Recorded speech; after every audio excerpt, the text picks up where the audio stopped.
Now that we have our fondant pressed into the onlay correctly, I think this might be one of the most important next steps.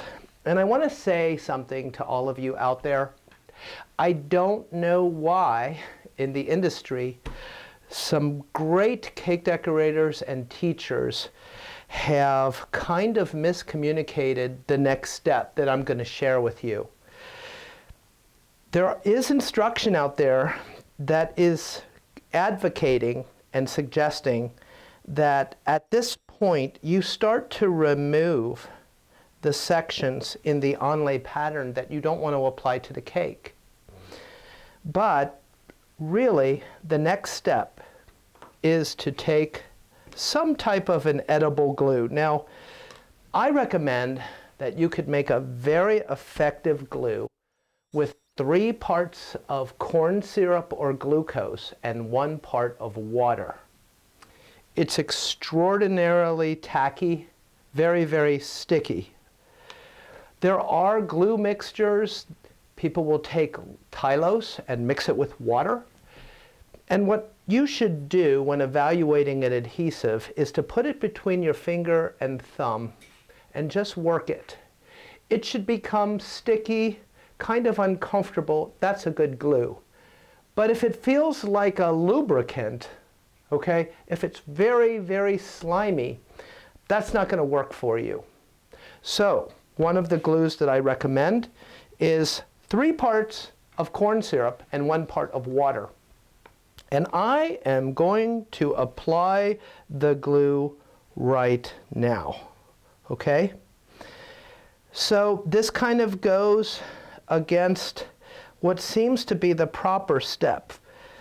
We would take out all the pieces, right? And then we would apply our glue. But let's think about that.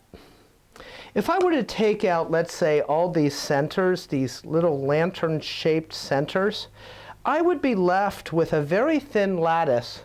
And in order to apply the glue, I would have to spend a long time trying to get glue on just this little track of fondant without getting it on the silicone open spaces that are all around it.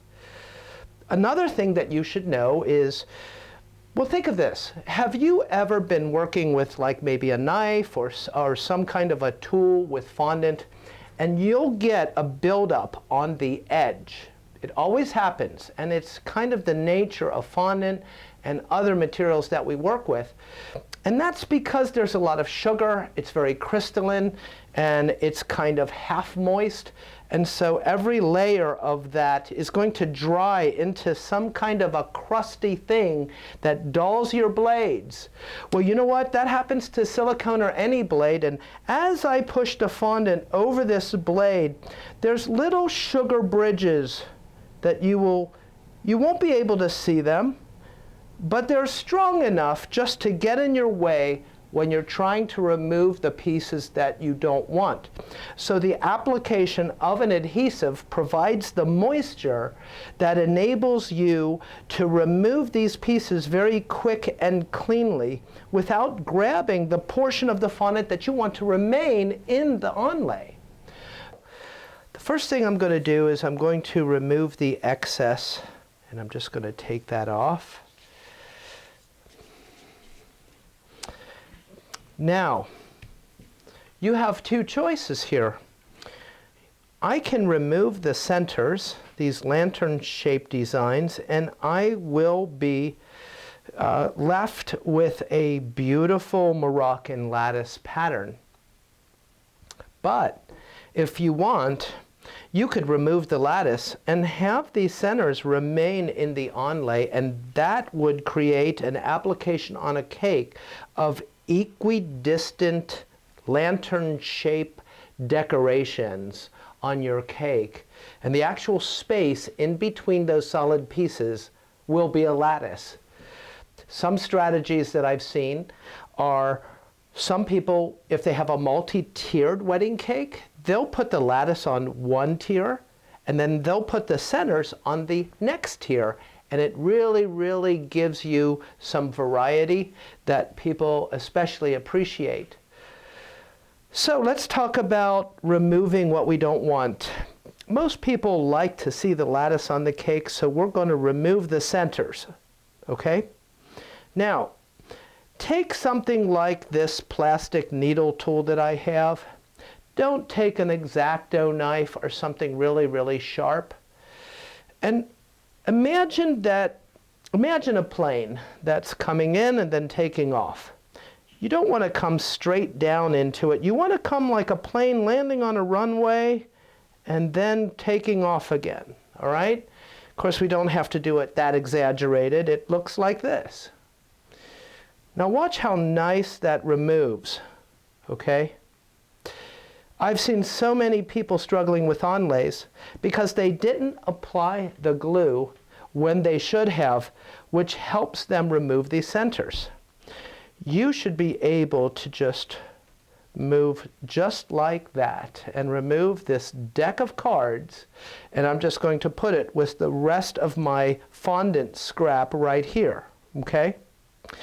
So you can see that when you follow my recommendations and get accustomed to working with an onlay, this all becomes very easy and very quick. Now, here's the question. What are we going to do with the centers that we took out, all the scrap fondant? And I believe that this is why cake decorators do not want to apply the glue in the way I did at that certain place before we remove the centers. And it's because they think that the glue will render this fondant useless, okay?